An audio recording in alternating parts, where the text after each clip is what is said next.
أهلا بيكم. أنا أمل من قناة قصص رعب مع أمل. النهاردة هحكي لكم قصة غريبة جدا حصلت معايا شخصيا من كام سنة، وصدقوني لسه لحد دلوقتي مش عارفة أنساها. القصة دي عن حاجة غريبة كانت بتحصل في سقف بيتنا، وحتى دلوقتي بقول إن في حاجة مش طبيعية كانت وراها، يمكن سحر أو حاجة زي كده. استعدوا لأنها طويلة ومرعبة. السلام عليكم. كل حاجة بدأت لما كنت عايشة في بيتنا القديم. كان بيت عادي في حي هادي، بس دايما كنت بحس إن في حاجة غلط فيه. كنت وقتها حوالي 23 سنة، وكنت لسه بدرس في الجامعة. في يوم من الأيام كنت قاعدة لوحدي في الصالة بالليل. الساعة كانت حوالي 11:30 والبيت كله نايم. فجأة سمعت صوت خفيف جاي من فوق، من السقف. يعني في الأول قلت يمكن قطة بتجري على السطح عادي يعني، بس الصوت ده فضل يتكرر كل يوم تقريبا بنفس التوقيت. كان صوت زي خدش خفيف، كأن حد بيحرك حاجة ناشفة على الأرضية من فوق. أنا قلت لنفسي مش مهم، يمكن هواء أو حيوان صغير. بس بدأت أقلق لما لاحظت إن الصوت ده مش بيحصل غير لما أكون لوحدي في البيت. لو حد تاني موجود، ماما أو أخويا مثلا، السكوت كان بيبقى تام. بدأت أحس إن في حاجة مش عادية، وده اللي خلاني أركز أكتر. في ليلة من الليالي كنت بذاكر في أوضتي، والساعة كانت حوالي 12 بالليل. سمعت الصوت تاني، بس المرة دي كان أعلى من المعتاد.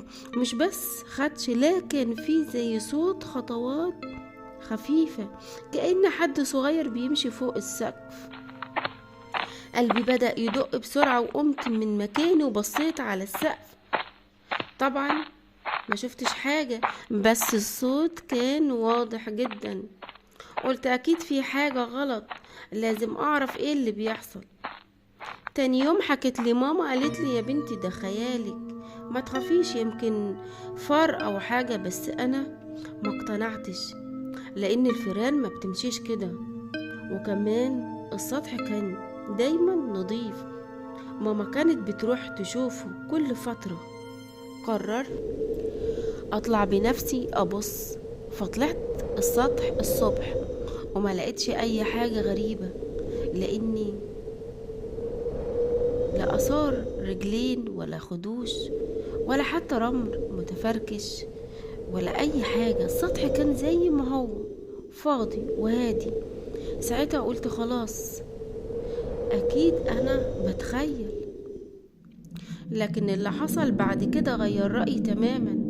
بعد حوالي أسبوع كنت نايمة في أوضتي، والساعة كانت حوالي 2 بالليل. فجأة صحيت على صوت غريب جدا، مش خدش ولا خطوات، لكن زي همهمة خفيفة، كأن حد بيتكلم بصوت واطي جدا فوق السقف.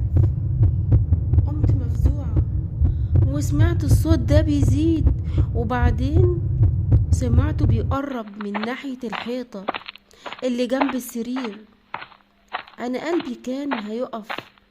قعدت أقول آيات من القرآن في سري: بسم الله الرحمن الرحيم، الله لا إله إلا هو الحي القيوم، لا تأخذه سنة ولا نوم، له ما في السماوات وما في الأرض، من ذا الذي يشفع عنده إلا بإذنه، يعلم ما بين أيديهم وما خلفهم، ولا يحيطون بشيء من علمه إلا بما شاء، وسع كرسيه السماوات والأرض، ولا يؤود حفظهما وهو العلي العظيم.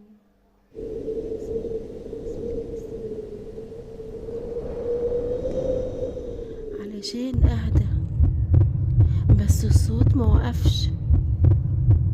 في اللحظة دي حسيت إن في حاجة تقيلة نزلت على السقف فجأة، زي ما يكون كيس رمل وقع البيت كله اتهز شوية، وسمعت ماما بتصحى وبتنده عليا من اوضتها.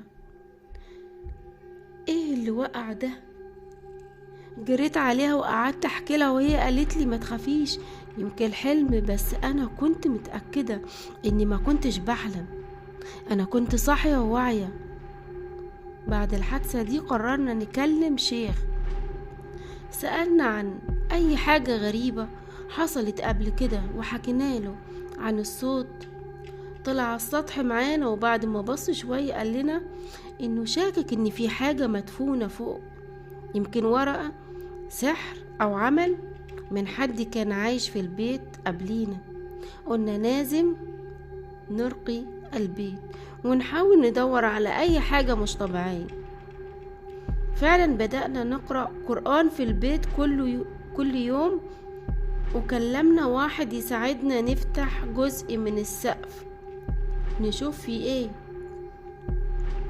لما فتحنا لقينا حاجة غريبة جدا، كان في كيس صغير من القماش مدفون تحت طبقة الأسمنت، وجواه ورقة مكتوب عليها حروف مش مفهومة وكمريشة سوداء.